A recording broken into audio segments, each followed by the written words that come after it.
Hello students, welcome to affairs cloud. My name is Vikas Rana. Students, हम best of the best current affairs provide करते हैं। आप हमारी application career cloud को जाके चेक कर सकते हैं, जहां पर आप इजीली आपको वेरियस कोर्सेज देखने को मिलेंगे, क्विजेज अटेम्प्ट करने को मिलेंगी, पीडीएफ्स मिलेंगी जो कि आपकी प्रिपरेशन में बहुत ज़्यादा हेल्प करने वाली हैं। हमारा जो सेशन है, हमारा जो कोर्सेज है, ये क्यों टॉप नॉच रहते हैं? क्योंकि जो हमारी एप्लीकेशंस हैं, हम यहाँ को वेराइटी ऑफ क्वेश्चंस प्रोवाइड करते हैं, वेराइटी ऑफ नोट्स प्रोवाइड करते हैं, जहां पर आपको कंटेंट मिलेगा both Hindi as well as English में। आपको क्या करना है, हमारी एप्लीकेशन को डाउनलोड करना है गूगल ऐप स्टोर से, जो कि आप इजीली कैरियर्स क्लाउड के नाम से सर्च करके डाउनलोड कर सकते हैं। And once you have downloaded, आपको लॉगिन करना पड़ेगा with your Gmail ID. And login करने के बाद आपको हमारी जो भी कोर्सेज हैं वो यहाँ पर आपको सारे देखने को मिलेंगे। जो भी आपको क्विज अटेम्प्ट करनी है वो देखने को मिलेगी। आपको ई बुक्स मिलेंगी, यहाँ पर पाथ मिलेंगे आपको। एंड जैसे मैंने आपको बताया, हम डेली बेसिस पे, वीकली बेसिस पे और मंथली बेसिस पे करंट अफेयर्स अपलोड करते हैं, both in Hindi as well as English language. यहां पर आप देखेंगे जो डेली बेसिस पे आपको नोट्स प्रोवाइड किए जाएंगे, फिर आप यूट्यूब पे वीडियो देख सकते हैं, उसके बाद आप आके इस एप्लीकेशन पे क्विज अटेम्प्ट कर सकते हैं डेली बेसिस पे, जो कि बहुत ज़्यादा हेल्पफुल रहने वाले हैं। सिमिलरली वीकली बेसिस पे भी आप ये करेंगे, जो करंट अफेयर्स हैं उसकी आपको पीडीएफ मिलेगी एंड आप क्विज अटेम्प्ट कर सकते हैं वीकली बेसिस पे भी, जो कि आपकी प्रिपरेशन को एक स्टेप आगे लेके जाएगा। एंड फिर ऐसे ही जो मंथली बेसिस पे आपको 100 क्वेश्चंस की इंपॉर्टेंट पीडीएफ मिलेगी, वो आप रिवीजन के लिए एक बहुत अच्छा सोर्स रहेगा आप सभी स्टूडेंट्स के लिए जो गवर्नमेंट एग्जाम एस्पिरेंट्स हैं। इसी के साथ साथ आप देखेंगे, हम बैंकिंग और इकोनॉमी के करंट अफेयर्स प्रोवाइड करते हैं आपको। हम state wise current affairs provide करते हैं, चाहे वो उत्तराखंड, उत्तर प्रदेश, त्रिपुरा, तेलंगाना, कोई भी स्टेट हो। नॉट जस्ट दिस फ्रेंड्स, इसी के साथ साथ देखेंगे हम आपको टॉपिक वाइज करंट अफेयर्स भी प्रोवाइड करते हैं, और ये टॉपिक्स बहुत ज़्यादा इंपॉर्टेंट होते हैं।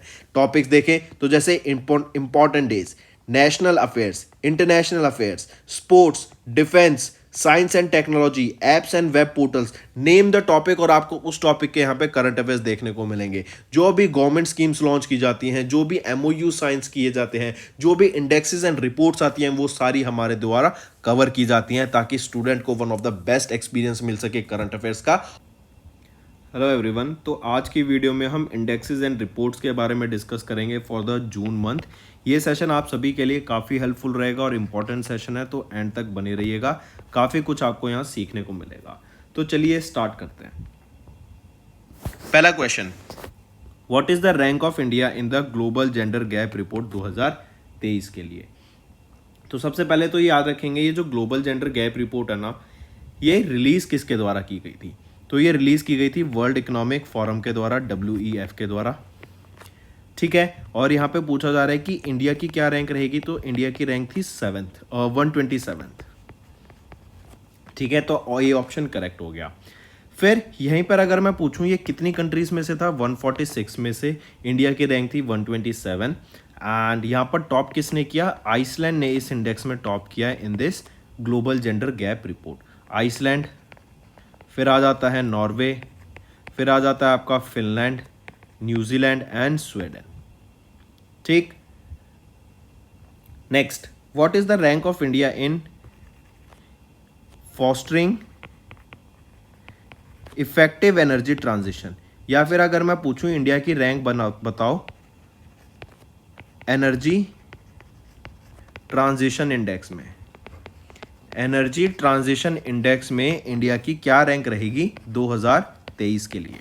एनर्जी ट्रांजिशन इंडेक्स क्या सिग्निफाई करता है कि हम नॉन रिन्यूएबल सोर्सेज से हम रिन्यूएबल सोर्सेज ऑफ एनर्जी पे शिफ्ट कर रहे हैं, और उसमें इंडिया कितना अच्छा परफॉर्म कर रहा है, राइट? तो उसमें अगर हम देखें तो इंडिया की क्या रैंक रहेगी एनर्जी ट्रांजिशन इंडेक्स में, तो इंडिया की रैंक आ जाती है 67। ठीक है, और ये 120 कंट्रीज की लिस्ट है जिसमें से इंडिया की रैंक रहेगी 67।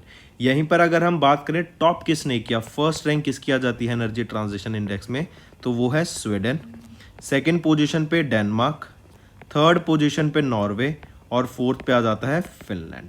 और 67 रैंक है हमारी इंडिया की in this energy transition index. अब पूछा जा सकता है कि ये रिलीज किसके द्वारा किया, तो ये भी याद रखेंगे वर्ल्ड इकोनॉमिक फोरम के द्वारा ही रिलीज किया जाता है आपका energy transition index.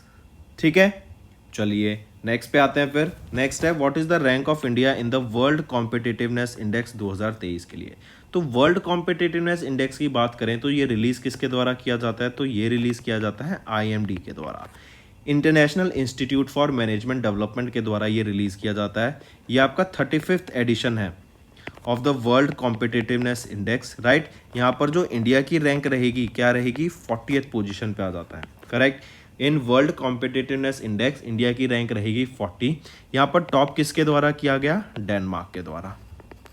Second position आ जाती है आयरलैंड की, और थर्ड पोजीशन पे आ जाता है Switzerland in this world competitiveness index. ठीक है, चलिए नेक्स्ट पे आते हैं। फिर नेक्स्ट है कि किस इंस्टीट्यूट ने टॉप किया in the 8th edition of India ranking, जो कि मिनिस्ट्री ऑफ एजुकेशन के द्वारा प्रिपेयर की गई थी। तो अगर हम इस इंडियन रैंकिंग्स की बात करें, इंडिया रैंकिंग्स की अगर हम इस बात करें, याद रखेंगे ये क्या है, 8th एडिशन है।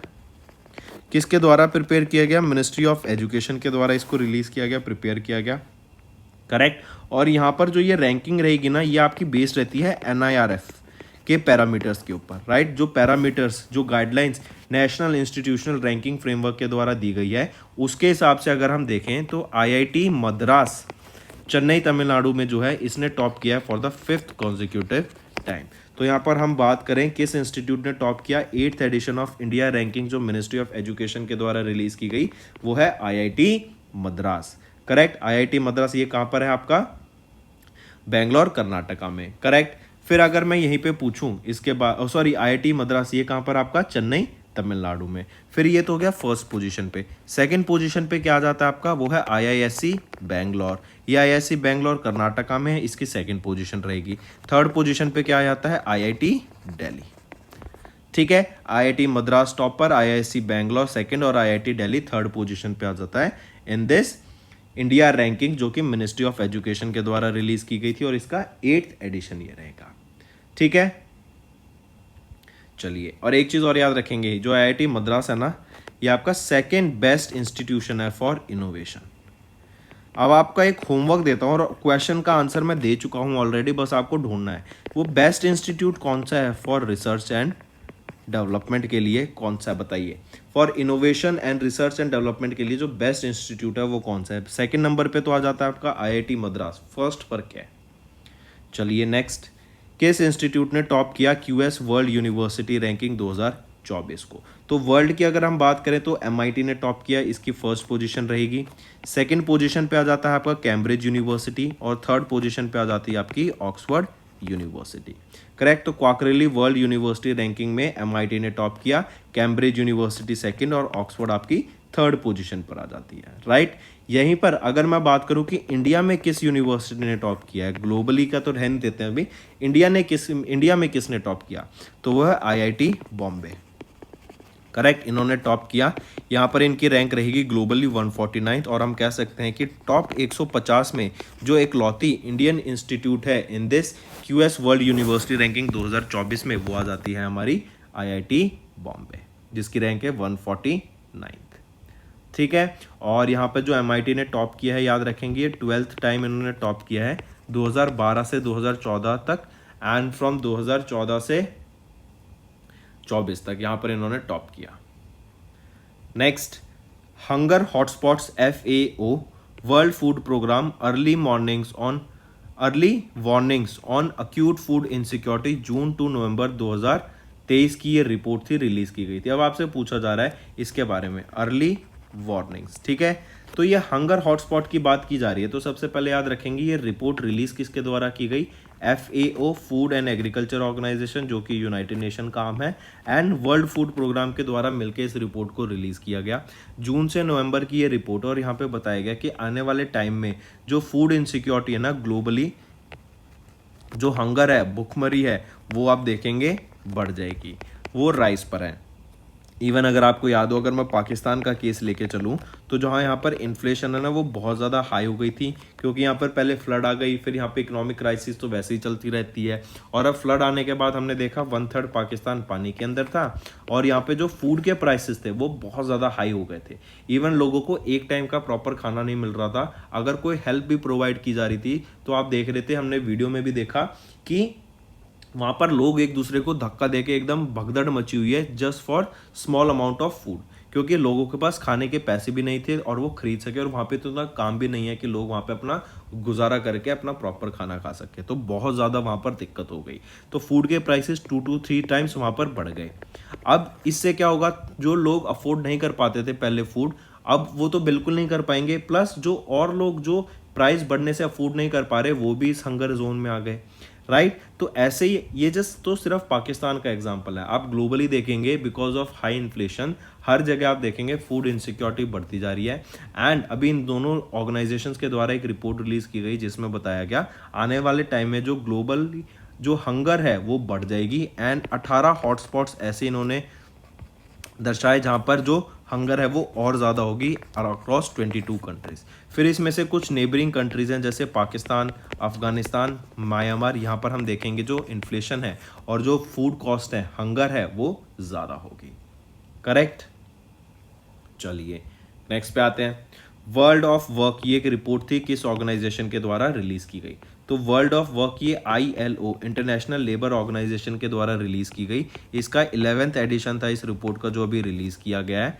एंड जो ग्लोबल अनएम्प्लॉयमेंट है यहाँ पे वो प्रोजेक्ट की गई कि प्री पेंडेमिक लेवल तक ये पहुंच जाएगी। आई रिपीट, जो ग्लोबल अनएम्प्लॉयमेंट रेट है, बोला गया कि जो कोविड-19 से पहले जो अनएम्प्लॉयमेंट रेट था, जैसे कोविड से पहले चल रहा था, सब वैसा ही हो जाएगा। बिकॉज हमने देखा कोविड के बाद लॉकडाउन लगने से जो सप्लाई चेन ब्रेक हुई है, राइट, क्योंकि सब कुछ रुक गया था, तो उससे बहुत ज़्यादा इम्पैक्ट पड़ा है ग्लोबली। एंड उसकी वजह से काफ़ी लोगों की जॉब लॉस भी हुई एंड काफ़ी बिजनेसेस बंद भी हुए, जिसकी वजह से जो वो लॉस रिकवर है, जॉब लॉस का, वो रिकवर नहीं हो पाया। तो याद रखेंगे ILO का ये 11th एडिशन था, करेक्ट, इस रिपोर्ट का, वर्ल्ड ऑफ वर्क का। और इसमें बताया गया कि प्री पेंडेमिक तक लेवल तक हम यहाँ अचीव कर लेंगे of 191 million to an unemployment rate of 5.3% 2023 में।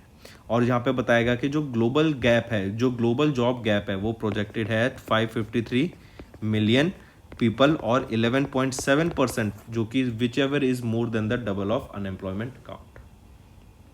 नेक्स्ट आ जाता है ऑयल 2023। ये एक एनालिसिस एंड फॉरकास्ट है टू 2028। पूछा जा रहा है किसके द्वारा इस रिपोर्ट को रिलीज किया गया। सबसे पहले याद रखेंगे ये ऑयल 2023 ये रिलीज किया गया है IEA इंटरनेशनल एनर्जी एजेंसी के द्वारा। इस रिपोर्ट में बताया गया कि इंडिया 2027 तक सरपास कर लेगा किसको, चाइना को, for the rise in the oil demand, right. मतलब इंडिया में अब हम जानते हैं कि इंडिया में मैन्युफैक्चरिंग ज़्यादा हो रही है, इंडिया में हम इंडस्ट्रियलाइजेशन की बात कर रहे हैं, हम चाहते हैं मेक इन इंडिया के अंदर हम यहाँ पे प्रोडक्ट्स बनाएं, आत्मनिर्भर भारत की बात की जा रही है, राइट। और हम चाहते हैं कि बाहर से भी जो ऑर्गेनाइजेशंस हैं बड़ी बड़ी, जैसे अगर हम बात करें एप्पल, इन्होंने अपने फ़ोन्स की, आईपैड्स की प्रोडक्शन इंडिया में स्टार्ट कर दी। हम चाहते हैं टेस्ला, इवन टेस्ला भी साउथ इंडिया में प्लांट सेटअप करने की बात कर रहा है, जहाँ पे ये अपनी टेस्ला कार्स बनाएगा फॉर एक्सपोर्ट। तो अब इससे क्या होगा, इंडिया में जो इंडस्ट्रियलाइजेशन है, जो मैन्युफैक्चरिंग है, वो बढ़ेगी। इवन आप देख रहे हैं IMT खरखौदा में अभी एक मारुति का प्लांट, जो कि one of the largest Maruti का प्लांट है, वो सेटअप किया जाए, जहाँ पे electric vehicles and 2 wheelers electric vehicles को डेवलप किया जाएगा। अब इससे क्या होगा, यहाँ पर इलेक्ट्रिसिटी की डिमांड बढ़ जाएगी, यहाँ पे ज़्यादा इलेक्ट्रिसिटी की नीड होगी, राइट। तो इससे क्या होगा, अब एक तो इलेक्ट्रिसिटी आप जनरली प्रपोज कर लो, या फिर इलेक्ट्रिसिटी ना बोल के पावर की बात करें, तो वो हमें ऑयल से मिलेगी। और इंडिया को अभी बोला गया कि 2027 तक इंडिया की जो ग्रोथ है, उससे हम देख रहे हैं कि 2027 तक जो ऑयल की डिमांड है वो कहाँ से सबसे ज़्यादा जो ड्राइवर होगा ऑयल की डिमांड का, वो कौन होगा, इंडिया। क्योंकि इंडिया में बहुत ज़्यादा हम इंडस्ट्रियलाइजेशन एंड मैन्युफैक्चरिंग देखेंगे, करेक्ट। यहाँ पे मैसिव राइज देखने को मिलेगा हमें 2023 ऑनवर्ड्स। नेक्स्ट ईयर तो इलेक्शन भी है, इलेक्शन के बाद भी आप देखेंगे काफ़ी ज़्यादा हमें ग्रोथ देखने को मिलेगी इंडिया के मैन्युफैक्चरिंग सेक्टर में, करेक्ट। तो अभी करंटली अगर बात करें, अगर एज ऑफ नाउ 2023 की बात करें, तो USA में सबसे ज़्यादा ऑयल का कंजप्शन होता है, उसके बाद चाइना में एंड फिर इंडिया में, ठीक है। और ये रिपोर्ट IEA के द्वारा रिलीज की गई है। चलिए नेक्स्ट पे आते हैं। सस्टेनेबिलिटी रिपोर्ट ये रिलीज की गई फॉर फिस्कल ईयर 21-22। ये रिलीज की गई थी किस ऑर्गेनाइजेशन के द्वारा। ये जो सस्टेनेबिलिटी रिपोर्ट की बात कर रहे हैं हम, ये है building a sustainable road infrastructure, right, building a sustainable road infrastructure. तो ये जो रिपोर्ट है, जैसा नेम सजेस्ट कर रहा है, तो हम कह सकते हैं NHAI के द्वारा इस रिपोर्ट को रिलीज किया गया, करेक्ट। और यहाँ पे बोला गया कि हम आपका एनर्जी को कंजर्व करने की बात कर रहे हैं और इन्वायरमेंट को कंजर्व करने की बात कर रहे हैं, राइट। इवन आपने देखा होगा लॉकडाउन के टाइम पे एनएचएआई ने ज़ोरों शोरों से इनका काम नहीं रुका था एंड बहुत सारे हमने हाईवेज़ को डेवलप किया, राइट। काफ़ी सारे प्रोजेक्ट्स भी स्टार्ट किए और हाईवेज़ डेवलप किया, जिससे हम देखेंगे कि कनेक्टिविटी ईजी हो जाएगी दो लोकेशंस के बीच में। उससे इवन लॉजिस्टिक्स जो है हमारी वो कॉस्ट बचेगी एंड जो ट्रेड है वो बहुत ज़्यादा फ्लरिश करेगा आने वाले टाइम में, करेक्ट। तो एनएचएआई के द्वारा ये sustainability report building a sustainable road infrastructure launch किया गया था, राइट। यहाँ पे इन्वायरमेंट एंड एनर्जी कंजप्शन को बात की गई कि हम इनको कंजर्व करेंगे। इवन आप देख रहे हैं कि अभी नितिन गडकरी के द्वारा, पहली चीज़ ये व्यक्ति का नाम पूछे जाए तो नितिन गडकरी के द्वारा रिपोर्ट रिलीज की गई। फिर इसी के साथ साथ याद रखेंगे नितिन गडकरी प्रमोट कर रहे हैं इथेनॉल फ्यूल को, फिर ग्रीन हाइड्रोजन को भी हम प्रमोट कर रहे हैं। इवन आप देखेंगे कि हाइड्रोजन जो पहली ट्रेन है जो कि ग्रीन हाइड्रोजन से पावर की जाएगी वो कहाँ से फ्लैग ऑफ होगी, वो जींद हरियाणा से फ्लैग ऑफ होगी, राइट। और जींद हरियाणा के साथ में एक हाइड्रोजन का मैन्युफैक्चरिंग प्लांट भी लगाया जाएगा। तो ये क्या दर्शाता है कि हम सस्टेनेबल इन्वायरमेंट की तरफ, सस्टेनेबल टेक्नोलॉजीज को फॉलो कर रहे हैं एंड इससे क्या होगा, जो हमारा डिपेंडेंस है नॉन रिन्यूएबल सेक्टर पे वो कम हो जाएगा, राइट। चलिए नेक्स्ट पे आते हैं। नेक्स्ट है low cost finance for energy transition report. ये किस ऑर्गेनाइजेशन के द्वारा रिलीज की गई थी? तो low cost finance for energy transition ये रिपोर्ट रिलीज की गई IRENA के द्वारा, इंटरनेशनल रिन्यूएबल एनर्जी एजेंसी के द्वारा इस रिपोर्ट को रिलीज किया गया, करेक्ट। और यहाँ पर इंडिया की जो अचीवमेंट है उसको अनप्रेसिडेंटेड बोला गया, राइट। एंड यहीं पे हम देखेंगे कि इंडिया एक बहुत अच्छे स्केल पर नॉन रिन्यूएबल से रिन्यूएबल एनर्जी सेक्टर में ट्रांजिशन कर रहा है। इवन इंडिया के पास अभी जो G20 की प्रेसिडेंसी थी उसका इन्होंने बहुत ज़्यादा अच्छा बेनिफिट लिया है एंड काफ़ी सारे प्रोजेक्ट्स को यहाँ पे अट्रैक्ट किया है। फॉर एग्जांपल अगर हम देखें इंडिया की रैंक अगर globally in terms of renewable energy attractive index, right, renewable energy attractive index 2021 के हिसाब से अगर मैं रैंक देखूं क्या रहेगी इंडिया की रैंक, तो इंडिया 3rd पोजीशन पे आ जाता है in the renewable energy attractiveness index में। यहीं पर अगर मैं बात करूं wind energy and solar energy की ग्लोबली, तो इंडिया की रैंक आ जाती है 4th। लेकिन अगर मैं विंड की बात करूं, विंड एनर्जी जनरेशन की, तो कौन सी स्टेट बेस्ट परफॉर्म कर रही है, वो है गुजरात। और सोलर एनर्जी में कौन सी स्टेट बेस्ट परफॉर्म कर रही है इंडिया में, वो है राजस्थान, ठीक है। फिर यहीं पे याद रखेंगे इंडिया का एम्बिशियस टारगेट था 175 गीगावाट ऑफ एनर्जी को जनरेट करना बाय 2022 एंड अब जो हमारा टारगेट है वो है 500 गीगावाट ऑफ नॉन फॉसिल मतलब रिन्यूएबल एनर्जी को जनरेट करना बाय 2030। इवन अगर मैं बात करूँ केरला की, केरला का क्या टारगेट है कि हम 100% रिन्यूएबल एनर्जी पे शिफ्ट कर जाएंगे 2040 तक एंड कार्बन न्यूट्रल हो जाएंगे 2050 तक। इंडिया कब तक हो जाएगा कार्बन न्यूट्रल? 2070 तक, ठीक है। ये टारगेट है इनका। तो चलिए नेक्स्ट पे आते हैं। नेक्स्ट है रिन्यूएबल एनर्जी मार्केट अपडेट। ये रिन्यूएबल एनर्जी जो मार्केट अपडेट है ये आपका कब की रिपोर्ट है? ये IEA के द्वारा रिलीज की गई और ये जून का अपडेट बता रहे हैं यहाँ पे, करेक्ट। यहाँ पे बताया गया कि हमारा जो टारगेट है 107 गीगावाट ऑफ एनर्जी को जनरेट करना है एंड इसको बढ़ाकर टोटल हो जाना चाहिए 440 गीगावाट इन 2023, करेक्ट। और जो ये हमारी ग्रोथ होनी चाहिए रिन्यूएबल एनर्जी सेक्टर में, ये फ्यूल होगी बाय वेरियस पॉलिसीज, राइट। अलग अलग एनर्जी सिक्योरिटी कंसर्न को ध्यान में रखते हुए फॉसिल फ्यूल के जो ऑल्टरनेटिव्स हैं जैसे green energy, green hydrogen, ethanol, right, इनको इलेक्ट्रिक व्हीकल्स इनको आगे प्रमोट करके। इवन हमने एक डाटा इसमें आया कि 2024 में जो सोलर पैनल्स है ना इनका अडॉप्शन बढ़ेगा, बट जो विंड एनर्जी है ना वो स्टैग्नेंट रहेगी, उसमें इतनी ग्रोथ नहीं देखने को मिलेगी। रीज़न बीइंग कि सोलर एनर्जी के पैनल्स तो आप हर घर में किसी भी छत पे लगा सकते हो, लेकिन विंड एनर्जी जनरेशन के लिए प्रॉपर आपको विंड मिल लगाने पड़ते हैं जो कि और जो वहाँ पर अच्छे से विंड चल रही हो वहाँ पर इनको सेटअप किया जा सकता है, करेक्ट। फिर इसी में एक और डाटा रिलीज किया गया कि जो ग्लोबल रिन्यूएबल एनर्जी कैपेसिटी है ना वो 550 गीगावाट पहुंच सकती है बाय द ईयर 2024, जो कि 20% हायर है than that of the forecast. और ये renewable energy market update IEA के द्वारा रिलीज किया गया। नेक्स्ट आ जाता है जेंडर सोशल नॉर्म्स इंडेक्स। ये UNDP के द्वारा रिलीज किए गए थे, United Nation development programme, and यहाँ पर जो जेंडर बायस है उसके बारे में बात की गई और यहाँ पे एक डाटा रिलीज किया गया कि 90% मतलब 9 out of 10 both man and women ये अभी रिसेंटली इनका एटलीस्ट मतलब इनमें से they have fundamental bias against women, क्योंकि हम बात करते हैं वीमेन इक्वलिटी की, हम बात करते हैं जेंडर इक्वलिटी की, राइट। लेकिन कहीं ना कहीं हम देख रहे हैं जो जेंडर इक्वलिटी है ना ओवर द पास्ट डिकेड एक स्टैग्नेंट हो गया है एंड यहाँ पर हमें आगे ग्रोथ देखने को नहीं मिल रही है। तो ये जो जेंडर सोशल नॉर्म्स इंडेक्स है ये यूनाइटेड नेशन डेवलपमेंट प्रोग्राम के द्वारा रिलीज किया गया था और ये रिपोर्ट बात करती है अबाउट जेंडर इक्वलिटी, लेकिन जो जेंडर इक्वलिटी है ना वो कहीं ना कहीं हमें स्टैग्नेंट होती हुई दिख रही है। नेक्स्ट आ जाता है, इवन ये रीज़न पता है क्या है इसका, कि जो वीमेन है ना आजकल अपने राइट्स का गलत फ़ायदा उठा रही हैं और उस गलत फ़ायदे की वजह से कहीं ना कहीं जो हमें ग्रोथ दिखनी चाहिए वो ग्रोथ नहीं दिख पा रही है। नेक्स्ट आ जाता है detox development repurposing environmental harmful subsidies. तो ये detox development repurposing environmental subsidies ये बेसिकली क्या है कि वर्ल्ड बैंक के द्वारा ये रिपोर्ट रिलीज की गई और यहाँ पे 3 सब्सिडीज की बात की गई of fossil fuel, agriculture and fisheries, जो कि क्लाइमेट चेंज को एड्रेस नहीं करते हैं और सबसे ज़्यादा सब्सिडीज़ यहाँ प्रोवाइड की जा रही हैं। अगर हम इनमें सब्सिडीज़ कम कर देते हैं या फिर हम इनमें जो इस पैसे को यहाँ पे लग रहा है कहीं और यूज़ करते हैं तो उससे हमें काफ़ी ज़्यादा इन्वायरमेंट पे इफेक्ट देखने को मिलेगा। और जो ये सब्सिडीज़ हैं इन थ्री एसेट्स में have exceeded $7 trillion per year और about 8% of the global GDP, correct. तो ये वर्ल्ड बैंक के द्वारा रिपोर्ट रिलीज की गई थी, detox development repurposing environmental harmful subsidies, ठीक है। नेक्स्ट आ जाता है food outlook biannual report on global food markets. तो ये food outlook biannual report on global food markets report release की गई FAO food and agriculture organisation के द्वारा।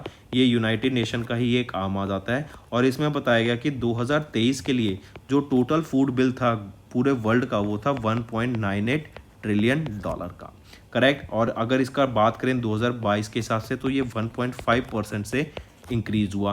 2021 की बात करें तो हम देखेंगे कि इसमें 18% का इंक्रीज देखने को मिला है। तो हम कह सकते हैं कि यहाँ पे जो फूड इन्फ्लेशन है वो बढ़ रही है, फूड के प्राइसेस बढ़ रहे हैं एंड जैसे मैंने पाकिस्तान का एग्जांपल दिया था दैट इज़ करेक्ट। क्यों फूड बढ़ेंगे, फूड का प्राइस बढ़ेगा और आमदनी नहीं बढ़ेगी लोगों की तो उन पे बहुत ज़्यादा डिफिकल्टी आएगी, correct. And the import bill for the group of the least developed countries it's predicted to decline by 1.5% in 2023। मतलब जो क्योंकि महंगाई इतनी हो गई है तो जो डेवलपिंग कंट्रीज है ना या फिर लीस्ट डेवलपिंग कंट्रीज हैं उनका हम देखेंगे लीस्ट डेवलपिंग कंट्रीज का कि जो वो बिल होता था फूड का उसमें 1.5 का डिक्रीज देखने को मिलेगा। वेयरएज जो डेवलपिंग कंट्रीज हैं net food importing developing countries हैं उनमें हमें 4.9% का डिक्लाइन देखने को मिलेगा, करेक्ट। तो ये फूड आउटलुक था बाइनल रिपोर्ट ग्लोबल फूड मार्केट पे जो कि फूड एंड एग्रीकल्चर ऑर्गेनाइजेशन के द्वारा रिलीज की गई। नेक्स्ट एक रिपोर्ट याद रखेंगे Henley private wealth migration report की। ये हेनले एंड पार्टनर्स के द्वारा रिलीज की गई और इस रिपोर्ट में बताया गया है कि जो हाई नेट वर्थ इंडिविजुअल्स है ना वो इंडिया को छोड़ के दूसरी कंट्रीज प्रेफर कर रहे हैं और वो हैं UAE एंड सिंगापुर। ये दोनों जगह हैं जहाँ पे इंडिया के हाई नेट वर्थ इंडिविजुअल्स बाहर जाना पसंद करते हैं। तो ऑलमोस्ट 6,500 ऐसे हाई नेट वर्थ इंडिविजुअल्स हैं जिन्होंने इंडिया को छोड़ के बाहर जाना पसंद करा। एंड यहीं पे अगर मैं चाइना का डाटा देखूं तो ये आ जाता है कुछ 13,500 हाई नेट वर्थ इंडिविजुअल्स का, ठीक है। Coming back, national energy data survey and analysis 2021-22 का किसके द्वारा रिलीज किया गया? अगर व्यक्ति का नाम पूछा जाए तो राजकुमार सिंह के द्वारा, अगर मिनिस्ट्री पूछे जाए तो ministry of new and renewable energy के द्वारा इसको रिलीज किया गया, करेक्ट। ये डेवलप किसके द्वारा किया गया? It was develop this report को प्रोड्यूस या प्रोड्यूस किसके द्वारा किया गया?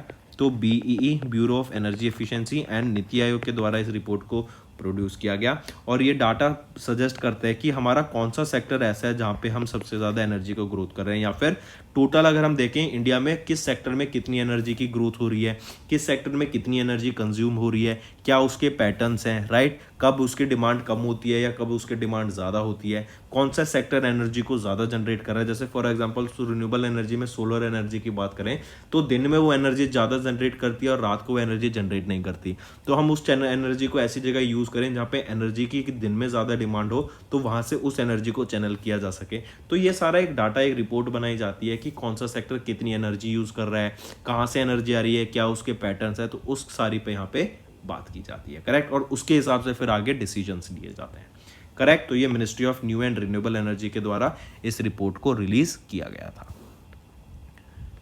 नेक्स्ट आ जाते हैं critical minerals for India. This report was released by किस इंडिविजुअल के द्वारा? तो श्री प्रहलाद जोशी के द्वारा हमारी ये report on critical minerals release की गई थी। और यहाँ पर हम आपको याद हो हमने डिस्कस किया था कि 30 ऐसे क्रिटिकल मिनरल्स डिफाइन किए गए हैं जो कि इंडिया की ग्रोथ में काफ़ी हेल्प करेंगे और इंडिया के सेक्टर्स जैसे डिफेंस, टेक्नोलॉजी, राइट, ऑटोमोबाइल्स में, आपकी बैटरीज में, एग्रीकल्चर में, फार्माक्यूटिकल सेक्टर्स में, इनमें काफ़ी ज़्यादा हेल्प करेंगे ये मिनरल्स। बिकॉज कहीं ना कहीं अगर जैसे मैं फॉर एग्जांपल लेके चलूँ लिथियम का, लिथियम आयन बैटरीज बनाने की बात की जाती है, राइट। इसके लिए मैन्युफैक्चरिंग भी स्टार्ट करने की बात की गई और लिथियम आयन का हमें रिजर्व कहाँ पे मिला था? जम्मू एंड कश्मीर में मिला था। तो ये जो हमारी इलेक्ट्रिक व्हीकल बैटरीज होती है ना, उसमें ये बहुत ज़्यादा इंपॉर्टेंट रहता है लिथियम आयन, करेक्ट। तो इन मिनरल्स को हम इंपोर्ट ना करके इंडिया में ही इन मिनरल्स ये अवेलेबल हैं, तो इनका यूज़ करके हम अपने मेक इन इंडिया को बढ़ावा दें, आत्मनिर्भर भारत को बढ़ावा दें, राइट। और जो ग्रोथ है वो हमारे इंडिया में यहाँ पर इसकी ग्रोथ रहेगी, करेक्ट। तो इसको ध्यान में रखते हुए ये क्रिटिकल मिनरल्स ऑफ इंडिया ये रिपोर्ट रिलीज की गई श्री प्रहलाद जोशी के द्वारा, जो कि यूनियन मिनिस्टर ऑफ माइंस है। नेक्स्ट आ जाता है सर्वेक्षण, स्वच्छ सर्वेक्षण। स्वच्छ सर्वेक्षण मेरा शहर 2023 का ये सर्वे भी रिलीज किया गया किसके द्वारा? तो ministry of housing and urban affairs के द्वारा ये आपका स्वच्छ सर्वेक्षण 2023 मेरा शहर ये रिलीज किया गया, करेक्ट। ये याद रखेंगे, काफ़ी इंपॉर्टेंट रहेगा। सबसे पहली चीज़ की मिनिस्ट्री ऑफ हाउसिंग अवेयरनेस के द्वारा ये लॉन्च किया गया। ये एक फील्ड असेसमेंट सर्वे है, करेक्ट। ये 8th एडिशन रहेगा आपके सर्वे का। फिर ये सर्वे क्या है? स्वच्छ सर्वेक्षण मेरी पहचान, मेरा शहर मेरी पहचान, करेक्ट। एंड ये जो सर्वे है it is expected to have 10 crore लोगों का ये सर्वे होगा एंड ये वर्ल्ड का लार्जेस्ट अर्बन क्लीनलीनेस सर्वे रहेगा, राइट।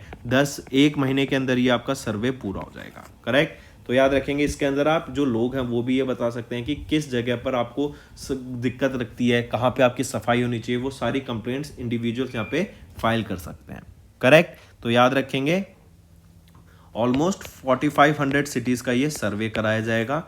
मेरा स्वच्छ सर्वेक्षण सर्वे नाम रहेगा। मेरा शहर मेरी पहचान 10 करोड़ लोगों का सर्वे होगा और ये वर्ल्ड का लार्जेस्ट अर्बन क्लीनलीनेस सर्वे है, राइट। और 1 महीने का ये सर्वे रहेगा, फील्ड असेसमेंट सर्वे जो का 8th एडिशन है। मूविंग ऑन, नेक्स्ट आ जाते हैं ग्लोबल लिवेबिलिटी इंडेक्स 2023 की बात करें तो किस ऑर्गेनाइजेशन के द्वारा रिलीज किया गया? EIU के द्वारा ये ग्लोबल लिवेबिलिटी इंडेक्स रिलीज किया गया। And for the second consecutive time यहाँ पर जिसने टॉप किया है वो है वियना, राइट। ये कैपिटल है किसकी? ऑस्ट्रिया की। एंड ये वर्ल्ड की मोस्ट लिवेबल सिटी है, करेक्ट, वियना। इसके बाद कोपेनहेगन आ जाता है सेकंड पोजीशन पे। कोपेनहेगन के बाद आ जाता है फिर मेलबोर्न 3rd पोजीशन पे एंड सिडनी आपका 4th पोजीशन पे आ जाता है, करेक्ट, इन दिस इंडेक्स। और ये जो सिटी रैंक किया गया ये 173 का सिटीज़ का इंडेक्स लिया गया और उसके बेसिस पे यहाँ पर डाटा प्रोवाइड किया गया। तो वर्ल्ड की मोस्ट लिवेबल सिटी कौन सी है? वियना। और ये डाटा EIU के द्वारा रिलीज किया गया, ग्लोबल लिवेबिलिटी इंडेक्स।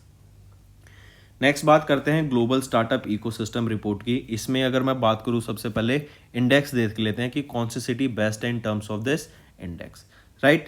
तो सबसे पहले जो टॉप कर रहा है यहाँ पर वो है सिलिकॉन वैली, इन्होंने टॉप किया in this ecosystem, followed by New York on second position, फिर London, correct, and so on. अगर इंडिया की बात करें तो मुंबई की यहाँ पे क्या रैंक रहेगी in this index? 31st position पे आ जाता है।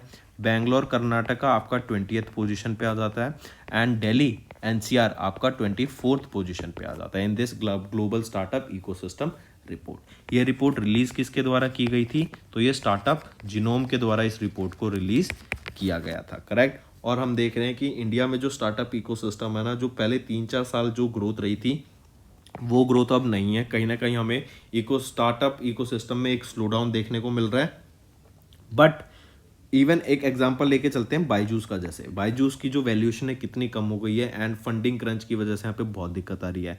इन्होंने शाहरुख खान को भी यहाँ पे ब्रांड एम्बेसडर बनाया, लायनल मेसी को भी ब्रांड एम्बेसडर बनाया, लेकिन अब अपना जो सबसे बड़ा ऑफिस है ये बेंगलोर में, उसको इन्होंने वैकेट कर दिया due to funding, right. Funding crunch की वजह से हम देख रहे हैं कि बहुत ज़्यादा यहाँ दिक्कत आ रही है। पहले क्या होता था कि हर स्टार्टअप को, कोई भी स्टार्टअप हो, उनको फंड मिल जाता था, लेकिन अब with the launch of AI हम देख रहे हैं कि जो वैल्यूएबल और वर्थ स्टार्टअप्स है ना, सिर्फ उनको फंडिंग मिल रही है, और इसकी वजह से जो पुराने स्टार्टअप्स भी हैं काफ़ी ज़्यादा, उसमें भी हमें देखने को मिलेगा कि वो स्टार्टअप भी बंद होंगे। इवन अगर आपको एक डाटा बताता हूँ, जो जब फाइनेंशियल क्राइसिस आता है ना, जब जैसे रिसेशन आता है, तो क्या होता है कि जो स्टार्ट पहले तो बहुत स्टार्टअप्स में पैसा लगता है, लाइक बहुत बिजनेस खड़े होते हैं, लेकिन एक जो ये रिसेशन होता है ना, ये एक बैरियर की तरह होता है। इस बैरियर को बहुत कम ही स्टार्टअप क्रॉस कर पाते हैं, और जो इस बैरियर को क्रॉस कर लेते हैं तो वो समझ लिए ये काफ़ी स्ट्रॉन्ग स्टार्टअप रहता है। लाइक जैसे फॉर एग्जांपल अमेजॉन भी काफ़ी ज़्यादा हिला था आपका 2008 के जो फाइनेंशियल क्राइसिस आया था, लेकिन उसके बाद आप देखेंगे बीइंग स्ट्रॉन्ग स्टार्टअप, अमेजॉन आज किस पोजीशन पे पहुंचा हुआ है। करेक्ट। तो ये स्टार्टअप इकोसिस्टम रिपोर्ट किसके द्वारा, global startup ecosystem report genome के द्वारा रिलीज की गई थी। नेक्स्ट आ जाती है वर्ल्ड ड्रग रिपोर्ट। ये किसके द्वारा रिलीज की जाती है, United Nations office on drug and crime के द्वारा इस रिपोर्ट को रिलीज किया जाता है। एंड वर्ल्ड ड्रग रिपोर्ट में इसमें बताया जाता है कि जो ड्रग्स होते हैं, जो हमारे इलीगल सब्सटेंस होते हैं जो कंज्यूम करते हैं, उसमें कंजप्शन बढ़ा है। इवन इंडिया एंड यूएसए के द्वारा कई सारे ऑपरेशन स्टार्ट किए गए जिससे हम ड्रग्स को रोक सकें। फिर इंडिया और अफ्रीका के साथ भी, नाइजीरिया के साथ भी यहाँ पे अलग अलग ऑपरेशन स्टार्ट किए गए। फिर ये जो डे है वर्ल्ड ड्रग रिपोर्ट है, ये रिलीज़ कब की गई थी, तो ये रिलीज़ की गई आपकी 26 जून को। करेक्ट। और ये 26 जून क्या है आपका international day against drug abuse and illicit trafficking. यहाँ पे बताया गया कि ऑलमोस्ट 296 मिलियन पीपल ऐसे हैं जिन्होंने ड्रग्स को यूज़ किया इन 2021, एंड ये 3% से इंक्रीज देखने को मिलेगा इन द लास्ट डिकेड। फिर यहीं पे ऐसे लोग जो इंजेक्ट करते हैं ड्रग्स, उसमें भी हमें ग्रो देखने को मिली है by 18% as compared to that of 2020। ठीक है। नेक्स्ट आ जाता है आपका ग्लोबल सर्वे इंडेक्स। यहाँ पे रिलीज किया गया और यहाँ पे बताया गया कि G20 नेशंस जो है ना, उसमें से इंडिया टॉप पर आ जाता है इन terms of global slavery, right, forced slavery के अंदर। और यहाँ पे कुछ ऐसे 11 मिलियन फोर्स्ड लेबर हैं इंडिया में अलोन। अगर मैं वर्ल्ड की बात करूं ग्लोबली, तो नॉर्थ कोरिया टॉप करता है इन terms of maximum forced labour, और लीस्ट पे आ जाता है आपका स्विट्जरलैंड। अगर फोर्स्ड लेबर की यहीं पे अगर मैं और बात करूं, रैंक नॉर्थ कोरिया की फर्स्ट रहेगी एंड स्विट्जरलैंड की 160th रैंक रहेगी, मतलब लीस्ट फोर्स्ड लेबर यहाँ पे रहेगा आपका।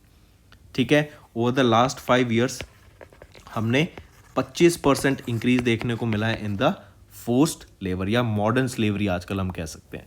तो ग्लोबली अभी कुछ 50 मिलियन ऐसे फोर्स्ड लेबर हैं जो वर्ल्ड में एग्जिस्ट करते हैं और उनको मॉडर्न स्लेवरी के नाम से दिया गया है।